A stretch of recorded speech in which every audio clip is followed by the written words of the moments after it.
నమస్తే, నేను Prem. Welcome to క్యాటికన్. రాష్ట్రంలో స్థానిక సంస్థల సమరానికి రాష్ట్ర ఎన్నికల సంఘం ప్రభుత్వం సన్నాహాలు ముమ్మరం చేశాయి. జెడ్పీటీసీ, ఎంపీటీసీ, నగరపాలక సంస్థల పాలక వర్గాల గడువు ముగియడం, కేంద్ర ఆర్థిక సంఘం గ్రాంట్లు నిలిచిపోకుండా ఉండేందుకు వీలుగా ఎన్నికల నిర్వహణపై అధికార యంత్రాంగం వేగంగా కసరత్తు చేస్తోంది. ముఖ్యంగా మేయర్లు, మున్సిపల్ చైర్మన్లను ప్రజలే నేరుగా ఎన్నుకునే ప్రత్యక్ష ఎన్నికల విధానంపై అసెంబ్లీలో చర్చ జరిగిన నేపథ్యంలో స్థానిక పోరు సరికొత్త సమీకరణాలకు వేదిక కానుంది. ఎన్నికల సంఘం ఏర్పాట్లు, నిధుల సాధన, రాజకీయ పార్టీల వ్యూహాలు ఏంటి అనేది ఇప్పుడు చూద్దాం. రాష్ట్రంలో స్థానిక సంస్థల ఎన్నికల నిర్వహణకు ఎన్నికల సంఘం యంత్రాంగం కసరత్తును వేగవంతం చేసింది. జిల్లా, మండల, పట్టణ స్థానిక సంస్థల్లో పాలక వర్గాల ఏర్పాటు కోసం క్షేత్రస్థాయి అధికారులతో వరుస సమీక్షలు నిర్వహిస్తున్నారు. పోలింగ్ కేంద్రాల ఏర్పాటు, ఓటర్ల జాబితాల సవరణ దిశగా చర్యలు ప్రారంభమయ్యాయి. గ్రామీణ స్థానిక సంస్థలైన జెడ్పీటీసీ, ఎంపీటీసీ ఎన్నికలను సకాలంలో పూర్తి చేయాలని ప్రభుత్వం భావిస్తోంది. గ్రామీణాభివృద్ధి నిధులు క్షేత్రస్థాయికి చేరాలంటే ప్రజాప్రతినిధుల పాలక వర్గాలు ఉండటం తప్పనిసరి కావడంతో మండల పరిషత్, ప్రాదేశిక నియోజకవర్గాల్లో ఎన్నికల నిర్వహణకు అవసరమైన ప్రక్రియ వేగవంతమైంది. పట్టణ స్థానిక సంస్థల్లో మేయర్లు, మున్సిపల్ చైర్మన్ల ఎన్నికను పరోక్ష పద్ధతికి బదులుగా ప్రజల ద్వారా నేరుగా ఎన్నుకునే ప్రత్యక్ష పద్ధతిలో నిర్వహించే ప్రతిపాదనలపై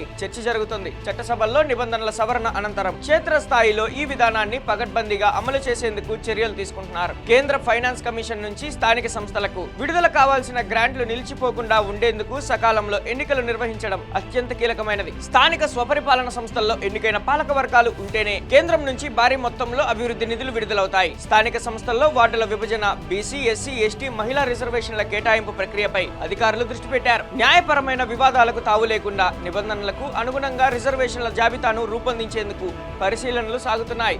ఇప్పటికే అధికారికంగా ఎన్నికల ప్రక్రియ, అన్ని ఏర్పాట్లు పూర్తయ్యాయి. దీంతో సీఎం చంద్రబాబు స్థానిక సమరంలో మంత్రులు, ఎమ్మెల్యేలు నియోజకవర్గాలు దాటకుండా అభ్యర్థులు గెలుపు కోసం పనిచేయాలని ఇప్పటికే సూచించారు. మరోవైపు జగన్ సైతం వైఎస్ఆర్సీపీ నాయకులతో వరుస సమావేశాలు నిర్వహిస్తూ కూటమి మోసాలను ప్రజల్లోకి విస్తృతంగా తీసుకెళ్లాలన్నారు. లోకల్ ఫైట్, రెండు పార్టీలు నువ్వా నేనా అంటున్నారు. స్థానిక ఎన్నికల్లో ప్రజలు ఇచ్చే తీర్పు రాబోయే ఎన్నికల్లో కీలకంగా మారబోతున్నాయి. ఎన్నికల నగారా మోగే అవకాశాలు కనిపిస్తుండటంతో ప్రధాన రాజకీయ పక్షాలు క్షేత్రస్థాయిలో క్యాడర్ను సమాయత్తం చేస్తున్నాయి.